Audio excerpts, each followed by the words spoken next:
Hello बच्चों। तो चलिए अपना प्रश्न पढ़ते हैं। संयुग्मी फोकस को परिभाषित कीजिए। तो इस प्रश्न में अपन को संयुग्मी फोकस के बारे में बताना है। तो चलिए प्रश्न के लिए मुख्य अवधारणा की चर्चा करते हैं अपन। मुख्य अवधारणा तो देखिए, यहाँ पर अपन एक गोलीय दर्पण बनाते हैं। ये अपना एक गोलीय दर्पण रहा। ये गोलीय दर्पण का मुख्य अक्ष, ये ध्रुव, इसका एक वक्रता केंद्र होता है और इसकी आधी दूरी पर एक फोकस होता है। ठीक है। अब देखिए यहां पर अपन क्या करते हैं, इस जगह पर अपन एक वस्तु रखते हैं। ठीक है। यह अपन की वस्तु है जिसे अपन ने नाम दिया ए बी। अब अपन इससे किरणें निकालते हैं। अपन ने एक किरण निकाली जो कि कैसी है, समानांतर किरण है। गोलीय दर्पण समझने के लिए अपन इसको पूरा बना लेते हैं। ठीक है। तो यहां से अपन ने एक किरण निकाली, समानांतर किरण गई है मुख्य अक्ष के। ठीक है। जब ये टकराएगी, टकराने के बाद ये निकलेगी कहां से, फोकस से निकलेगी। जो फोकस से कुछ इस तरीके से निकलेगी। ठीक है। ये अपन के गोलीय दर्पण के परावर्तन के नियम होते हैं, उसमें से अपन का एक नियम है, जब कोई भी किरण मुख्य अक्ष के समानांतर आती है तो कहां से गुजरती है, फोकस से। अब अपन ने यहां से दूसरी किरण निकाली जो कहां से जा रही है, अपन की वक्रता केंद्र से जा रही है। तो जब कोई भी किरण वक्रता केंद्र से जाती है तो अपने पाथ को वापस पुनरावृत्ति कर लेती है। जिस रास्ते से वो आती है उसी रास्ते पे वो वापस चली जाती है। अब ये दोनों किरणें यहां पर मिल रही है तो यहां पर क्या बनेगा, इसका प्रतिबिंब। ये इसका यहां पर क्या बना, प्रतिबिंब। और जो ये प्रतिबिंब बना है, अपन ने उल्टा प्रतिबिंब बना है तो अपन इसको नाम दे देते हैं ए और बी डेज। ठीक है। दो किरणें अपन ने वस्तु से निकाली, दोनों किरणें जहां पर मिली वहां पर प्रतिबिंब बना। प्रतिबिंब कैसा है, उल्टा है। ठीक है। अब देखिए यहां पर, अगर अपन यहां पर दूसरी स्थिति की बात करते हैं, ये अपन की स्थिति एक है, मतलब अपन इसको एक बिंदु बोल सकते हैं और इसको दूसरा बिंदु बोल सकते हैं। अब अपन ने अपनी जो दूसरी वस्तु है उसी को दूसरे बिंदु पर रखा है अपन ने, इस तरीके से। ठीक है।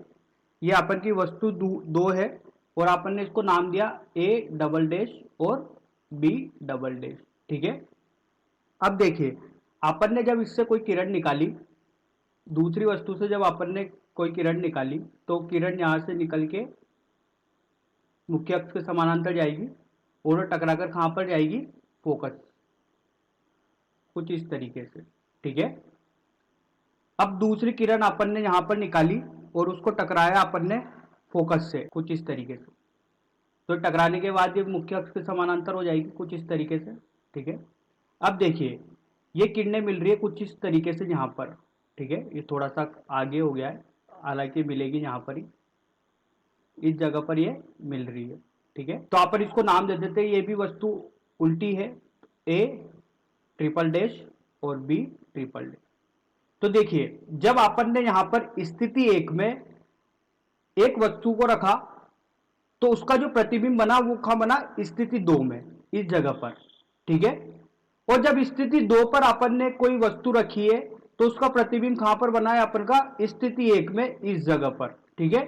तो जो ये फोकस है, ये फोकस ही क्या कहलाता है, संयुग्मी फोकस कहलाता है।